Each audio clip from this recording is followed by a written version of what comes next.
Okay, in this video, I am going to start training the number 115 rally sign, the halt, stand, and forward.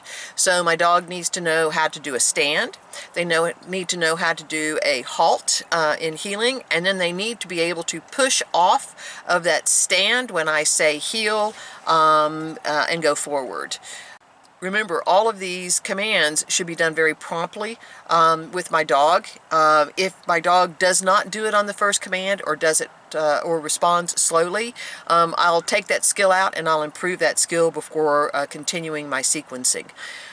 Do make sure that you're always building desire and you're adding games into all training sessions, not just after the sequence. Put it into the sequence. And I think that's it. Okay, check out my website, debbiequigley.com, for additional free information, YouTube's training tips, articles, etc. And I have some great classes too. All right, here we go. All right, sit. Now he's still learning his stand, so I'm going to review stand before I try to put it in after a halt. Stand. Good boy. Try again. Sit. Stand. No. Come here. Sit. Good boy. Stand. Good boy. Learning stand. Sit. Sit. Good boy. Stand. Good boy. I use a little bit of a pop back. Good boy. Okay. Sit. Stand. Good. I really like that one.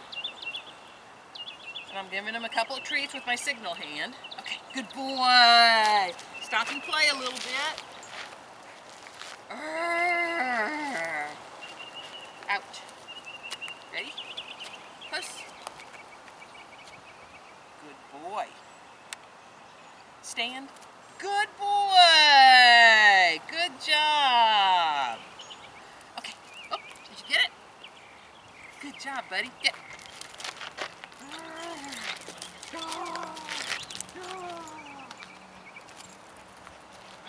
Out. Here, close. Good boy. Stand. No. Stand. Stand. Good boy. Try again. Sit. Good boy. Stand. Good. So I'm moving my foot a little bit, and I'm not kicking him. I'm not putting my foot into him. My foot is just simply just taking a little tiny step back. Ready? Close. Good job. Sit. Good boy. Stand. No. Try again. Sit. Stand. No. Good boy. Sit. Stand. Good. Stand. Good boy. Good boy. He's wanting to get the treat. It's okay. He's still learning this, all right? So it's too soon for me to be putting this into, the sign and teaching the sequence. Good boy. Okay. Good job, buddy. Good job. Good job. One more. One more. Sit. Use them.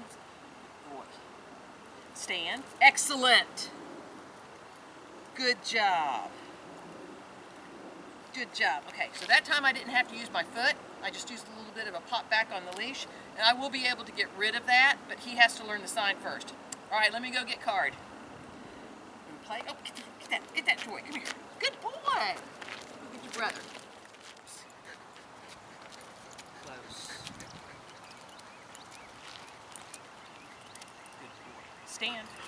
Nicely done. I'm still working on his stand at heel position, so I'm okay with this position right now. But you see how I'm giving him a treat more in heel position? Because eventually what he'll learn is it's not worth it for him to be back there behind me a little bit. Here we go. Try to get it. Close. Good boy. Stand. Nicely done. I really like the way he's kicking his rear end out. There we go. Come on, let's try again. Close. No pushing on me. No pushing on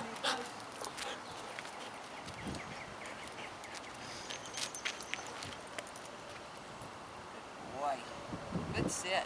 Stand. Nicely done. Give him a treat. Good boy. Okay, good boy. Since he moved, I'm just going to abort. I'm not going to worry about putting him back in a stand again. All right, I'm really pleased with that. Settle. Give him a couple treats. All right, wrap up. Both dogs are doing well on the stand. I'm still working on Poe, and so I'm going to work on that more before I start sequencing. And when I talk about sequencing, I mean going from heeling to a halt to a stand is sequencing. Going from a stand to a forward is sequencing. So before I start sequencing, I want to make sure that all those individual skills are where I want them to be. And when I start sequencing, I'm not going to sequence all of it. I'm going to sequence maybe the heeling with the halt in the stand and then release and play, or the stand and the forward, release and play. And I'm going to sequence it differently, so that, or in different sequences, as I just said. That's funky. So I'm going to pick different skills to sequence.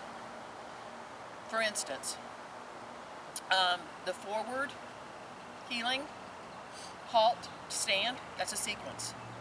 When my dog is standing, forward is a sequence. So I can do those in two different sequences. I can just be stationary, stand my dog, and go forward.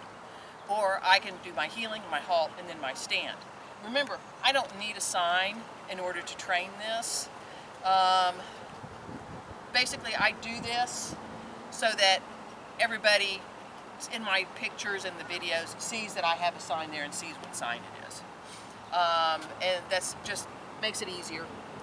But it's not anything that I have to have in order to train. Sometimes I just go out to my front yard and I just train the independent skills with nothing in front of me. I just train it by themselves. So, extra training tip for the day.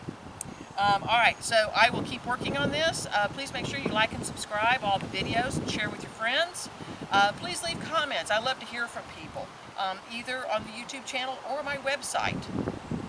You can go to debbiequigley.com. I've got a lot of free content there, as well as a lot of other YouTube.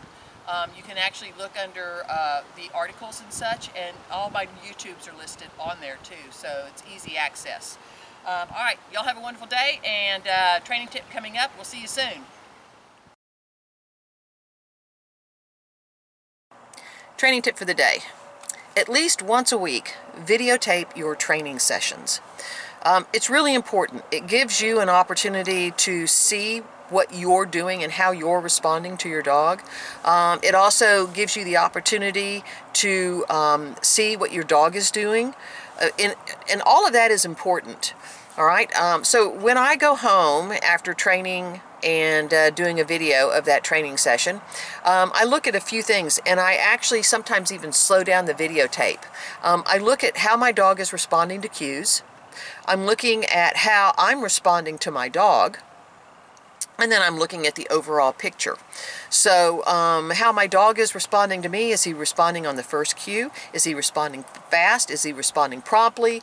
If I expect heads up heeling, is he have heads up the entire time?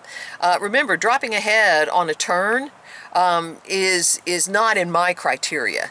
All right, so if I notice that, then it's something that I need to write in my training log. Then I go back and I look at my responses to the dog. Am I giving extra cues? Was the extra cue needed? Am I giving inadvertent cues? Things that I'm not realizing that I'm doing, like waiting for the dog on about turns or turns, or am I giving extra physical cues that I don't realize I'm doing? And then I make a notation of that to where I can start making sure in training I'm not doing those bad habits. I know a lot of times, when we first start training a dog, we give them a treat every single time, and we give them praise on, starts and stuff like that. Inadvertently, you're building those cues, extra treats, extra verbal, etc., into the skill, especially if you don't wean off of it as quickly as you possibly can. Make sure that you're videotaping your training on a regular basis. I like videotaping my training almost every time and looking at it. But at least once a week, you need to videotape your training sessions just to be able to analyze yourself and your dog and make sure that your training is going in the direction that you're wanting it to. Okay, there it is. Training tip for the day. Do have a lovely day. Make sure you like and subscribe all the videos, and please do share with friends. Get the word out. I would appreciate it. It helps the channel grow. It helps the YouTube algorithm kick it out to more people, which is important. All right. Have a wonderful day, and we'll see you soon.